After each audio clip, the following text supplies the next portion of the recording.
Olá, eu sou o professor José Otávio e serei o formador na disciplina de Seminários da Prática Docente 3. Pois bem, todas as disciplinas de seminários no nosso curso têm o objetivo de conciliar essa tensão entre teoria e prática na atuação de professores. Então, a proposta é identificar como que o dia a dia da sala de aula, a atuação efetiva do professor, pode ser orientado e pode colher melhor proveito quando ela é fundamentada por referenciais acadêmicos.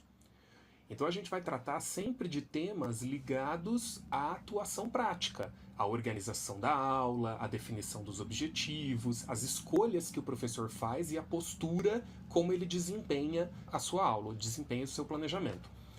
Na concepção desse curso, que é de formação pedagógica para professores da educação profissional, a gente pensou em 3 disciplinas de seminários da prática docente que teriam uma progressão nessa relação entre teoria e prática. Então, por exemplo, a disciplina de seminários 1, lá no primeiro semestre do curso, ela teria uma carga maior do componente teórico, mas nunca desprezando o componente prático, pensando aqui na teoria e na prática da atuação docente enquanto o objeto de estudo da disciplina, enquanto o gerador de temas a serem debatidos nas aulas.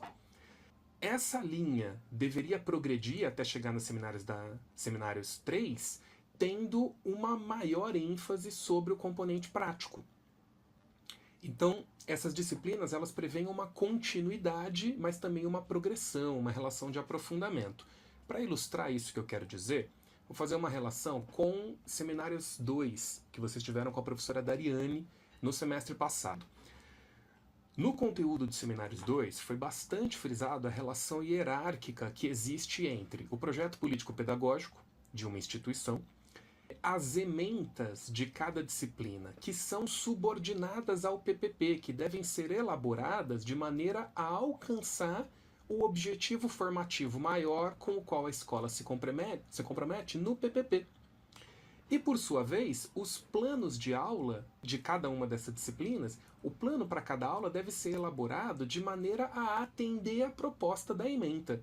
Então, existe uma relação hierárquica que estabelece uma coerência teórica ao dizer que o PPP vem antes, a ementa vem em seguida e os planos de aula são construídos em relação a isso que veio antes. No entanto, a tensão com a prática se dá na seguinte situação. O professor recém-contratado, quando entra numa escola nova, ele cai numa situação em que o PPP já existe. A ementa muitas vezes já está definida para aquele componente curricular, para aquela disciplina que ele vai ministrar. E o que cabe ao professor iniciante é começar pela ponta dessa cadeia aqui, seguindo o caminho inverso. Ele vai elaborar, inicialmente, nos seus primeiros dias de trabalho, muitos planos de aula. Então, nessa tensão entre teoria e prática, nos seminários 3, a gente vai seguir o caminho inverso das anteriores, chamando a atenção, então, inicialmente, para a elaboração dos planos de aula, aprofundando alguns elementos que já vieram nas disciplinas de seminários anteriores, mas também trazendo coisa nova, como a gente já vai ver. Então, os temas que nós vamos trabalhar nessa disciplina de seminários 3 vão estar divididos da seguinte forma. No primeiro bloco, nós vamos abordar os saberes próprios da docência e introduzir o conceito de PCK, que é uma sigla em inglês para Conhecimento Pedagógico de Conteúdo. Esse tema vai aparecer disperso ao longo de várias outras semanas do curso, mas a gente vai tentar introduzir agora logo no início, na primeira semana e na primeira aula presencial. O segundo bloco é dedicado com mais atenção aos componentes do plano de aula. Alguns desses itens que eu destaquei, aqui com um grifo em amarelo, são os que eu acredito que a disciplina traz de novo. Os demais já apareceram em seminários 1 e 2 e aqui serão aprofundados. Então, sobre os componentes do plano de aula, vamos tratar do conhecimento dos alunos, que é o conhecimento que o professor manifesta a respeito dos seus estudantes. O quanto o professor conhece os seus alunos e o quanto isso pode e deve influenciar o seu planejamento de aula.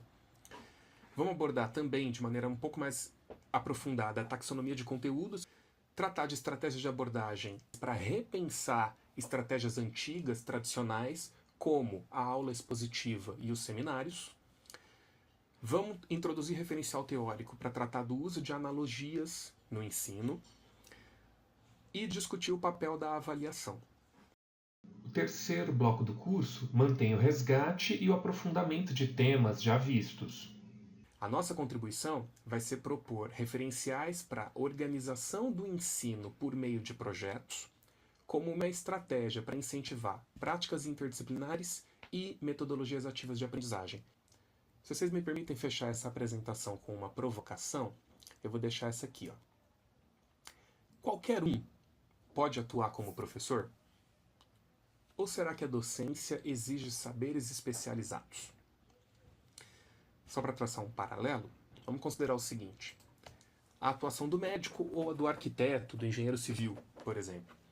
É comum, é cotidiano que as pessoas indiquem remédios ou até mesmo tratamentos médicos para os seus amigos, para os seus parentes. No entanto, causa estranhamento se a gente vê alguém que não tem a formação específica do médico se dizendo capaz de atender num consultório. Mesma coisa, o arquiteto ou engenheiro civil, né? Poxa, a gente é capaz de dar palpite sobre a distribuição dos cômodos na planta de uma casa que vai ser construída.